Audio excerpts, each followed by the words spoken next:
Labor Day, Starkville, Mississippi, September 3rd, 1990. After dinner, two friends, they settle in to watch the game. The air is thick and slow.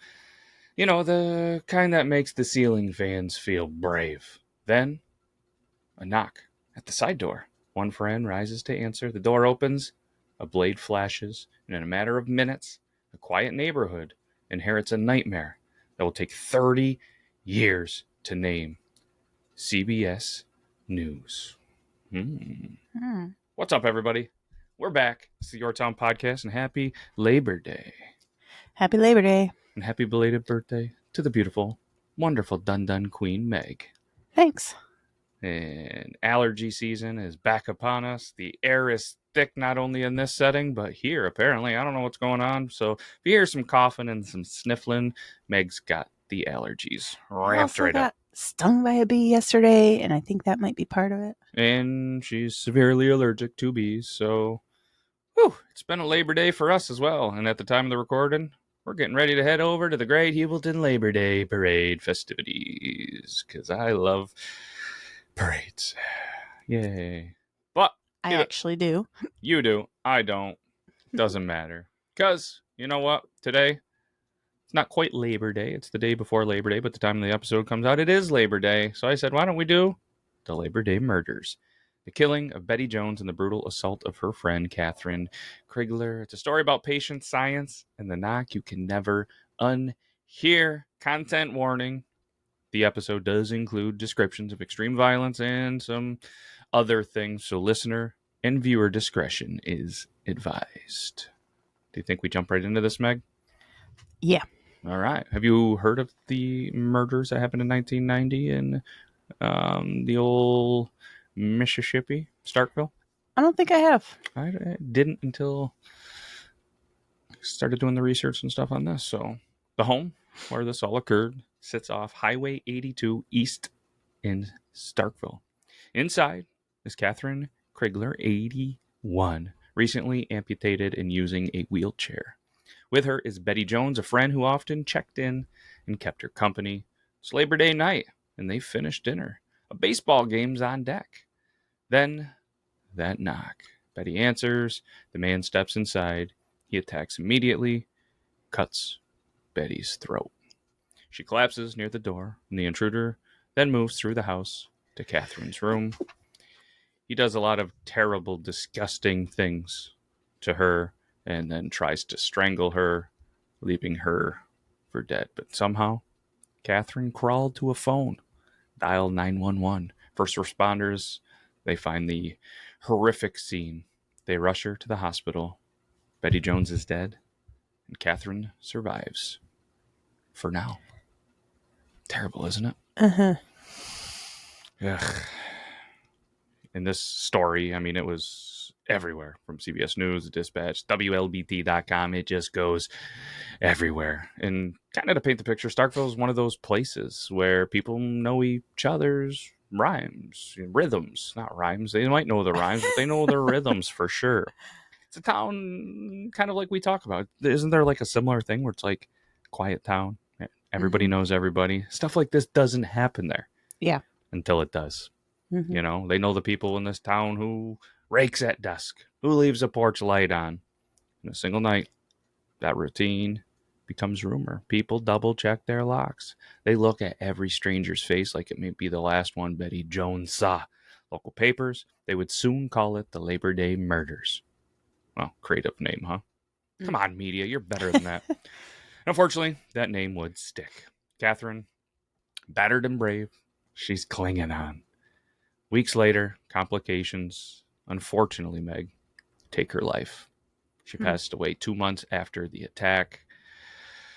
The charge is, battery of the nasty kind. And the murder charges, they sent her, obviously, on Betty.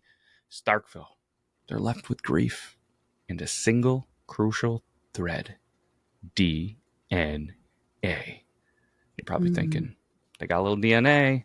But of course, what do we always find over in these cases in the 90s? Lack of technology. And sometimes things just take some time. Unfortunately, if you're in one of these situations, you don't want the time to wait. You want answers now. And back then, you just couldn't figure out answers then. Mm-hmm. But then investigators, they're working the scene, they're collecting evidence, they're talking to neighbors, and chase the earliest leads. A stranger at the door suggests either someone who knew a detail about the house or somebody brave enough to take a chance. Like we just said, in 1990, DNA collection is becoming common, but databases matching is still pretty tough. It's still really, really new. They have, kits that they can use on victims, and they have biological material and abilities to collect it, but they don't have a name to attach it to. And the case chills, Meg. Years, just like in a lot of the stories we do, years turn into decades. Detectives, they rotate in and out, and the file grows heavy, collects dust, and they're just reports that say little more than no match.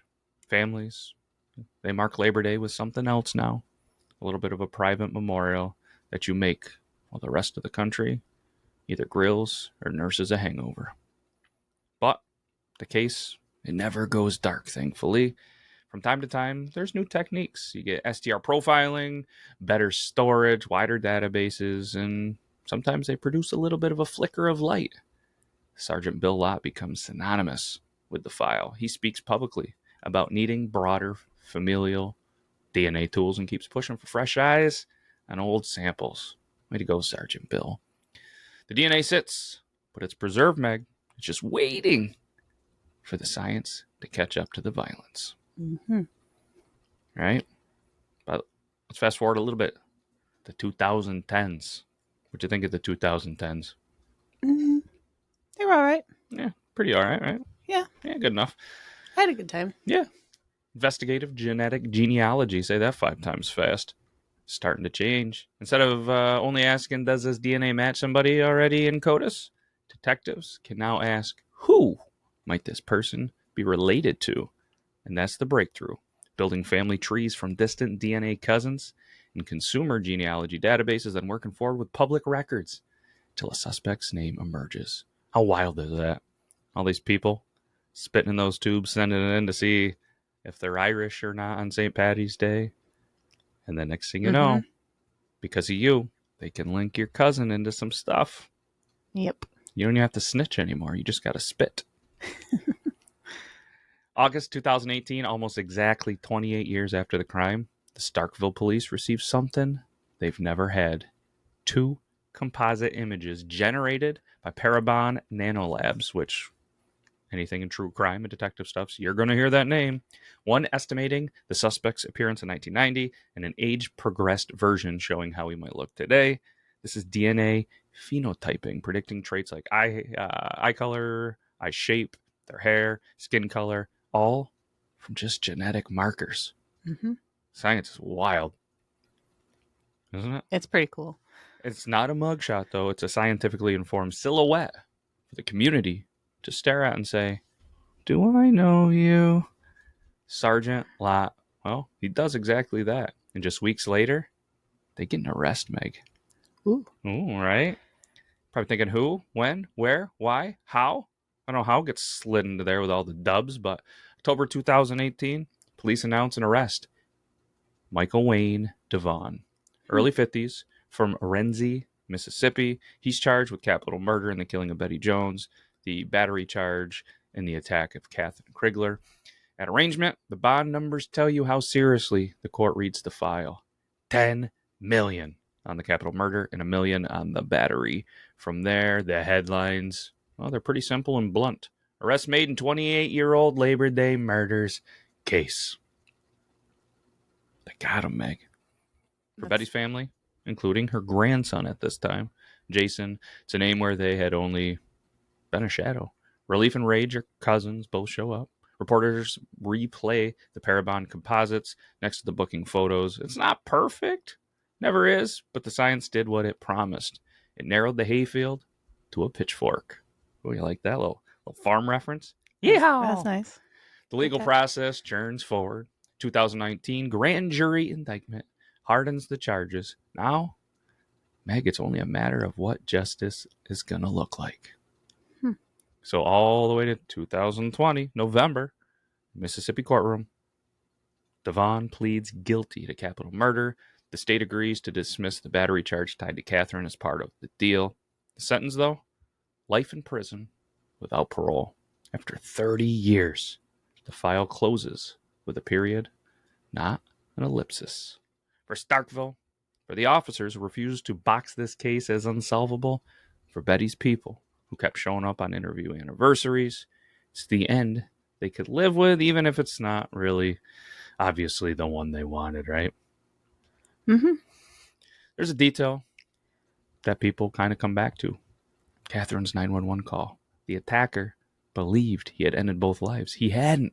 The call kept the thread intact until science could pull up. If you've ever wondered whether preserving those, DNA kits and everything else like that matters, whether funding cold case units is worth it, this is probably your answer, Meg. Mm-hmm. Sure is, right? I believe so. The Labor Day murders sit at the crossroads of three truths about modern true crime. Violence is fast. Justice is unfortunately slow. The crime took minutes. The closure took almost 30 years. Evidence, though, it outlives memory. Human recollection fades. You know what doesn't, Meg? DNA. Technology without Tennessee is useless. Pair composites, genealogy trees, and STR profiles don't make arrests on their own, Meg. People do. Detectives who don't let it go. Lab techs who label vials carefully. Families who keep pushing. The families. Got to keep pushing. Right? Usually comes back to the family. Just about every time the families are just persistent. Pushing. That's a good one. Labor Day, Meg, it's supposed to be a national kind of exhale, a day off for people who keep everything running. Betty Jones and Catherine, they didn't get that day. But because their case never fell off the table, the community got something rare, an answer. And that answer now has a name. What's your thoughts on this, Meg? I just think it's incredible what they can do with the newer technologies. Yeah. I don't get any of it, but I know it's wild. It's really cool.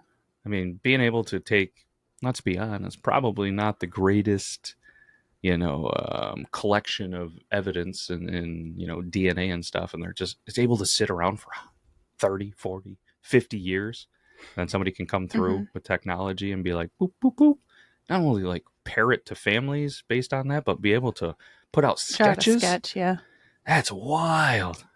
It's really cool. It's amazing. And it's almost unbelievable that anybody can potentially get away with anything, especially these days, between the cameras, the videos, the DNA, the technology. I mean, you're carrying a walking GPS signal wherever you go, So kids, if you're thinking about doing something stupid, don't. You're going to get caught. You're going to get thrown in jail. Family's going to be so pissed. That's just, it's a terrible story. You know what I mean? Just a couple of people want to watch a ball game. Labor Day, 81 years old, amputated, wheelchair bound. It's awful. Fights it off. Was able to call 911. And still it took 28 years later. And the guy was still in his 50s, so it was a young kid. Yeah. At the time that did it. So what was that? 2020, they said? 2020. He was 50-something? 2018 is when they brought him up. He was 50-something, 53-ish. So 28 years. I'm not going to do math, but that's pretty young. What's that? 25? That's not good math. Either way, still not math. And I think 25 is all right math. Yeah, it's around there. 20s. Have to imagine something's. Bet you if we had to guess, like all of the other ones. I didn't really want to do a deep dive on the person because I didn't want to bring attention to the murderer, you know what I mean? And some extra things. But I bet you, based on all of the stuff that we've done over the years, his home life sucked. There was some mental issues, some trauma, some abuse. Maybe there wasn't. But if I was a betting man, maybe I'm betting on some football this week when the NFL's back. Maybe, I don't know. Are you excited for football being back? No. Straight up, no. All right. I don't know. If I understood it more, we didn't have football at my school, so it's not a familiar sport to me. You know what I mean? We didn't have football in my school either. I know, but you're close to it. We don't really have anything close to us. You got one fairly close. Not And really. a merger. Anyway. It's still 30 minutes away. Like, it's on the way home. I get what you're saying. I'll explain. I mean, when I was growing up, I wasn't able to just jump in a car and go somewhere. True. It was a horse and buggy, right? Oh, you're so funny. Thank you. All right, we got things to do. Just don't understand it. It's okay. This story moved you. Anybody listening, and you're still here for whatever reason, consider maybe supporting some organizations that fund these testing and preservation kits and cold case DNA. And as always, if you know something about an old case, no matter how small, call it in. You never know which thread is the one that finally pulls. I mean, how many times have we heard podcasts breaking open cases and, all that stuff too? So obviously this one, there's a little bit of justice, but just in general, right? But anyway, I'm Matt. That's Meg over there. Thank you for joining me as always, Meg. I'd like to say you have a choice. You do. You choose to be here. Do I? You do. You love it. And I love it. So this is the Yore Town Podcast. Thanks for listening. And to the workers, seen and unseen, who make justice possible, happy Labor Day. What are you laughing at over there? Nothing. Something. For the record, I don't think we had a merger when I was in school. Wow. I know we didn't. I don't know a single person that played football. I played football. I don't think we went to other schools other than wrestling. Hockey?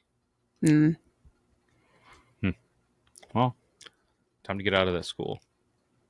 I'm just saying. Time to broaden the horizons. All right, fine. Ladies and gentlemen, she's going to come back next week. She's going to be an expert on football. We're going to take the NFHS classes. She's going to be a certified football coach by the time we're there. She's going to understand. She's going to ref. She's going to do it all. She's going to be part of the chain gang. You know what that is? See me throwing those yellow flags. Yeah, see, you know football. I've seen it. All right, I don't know what it means, but at the parade with you throwing flags. I'm just going to be throwing flags everywhere. And blow the whistle? Maybe I'll make some purple ones. You can't. It's yellow.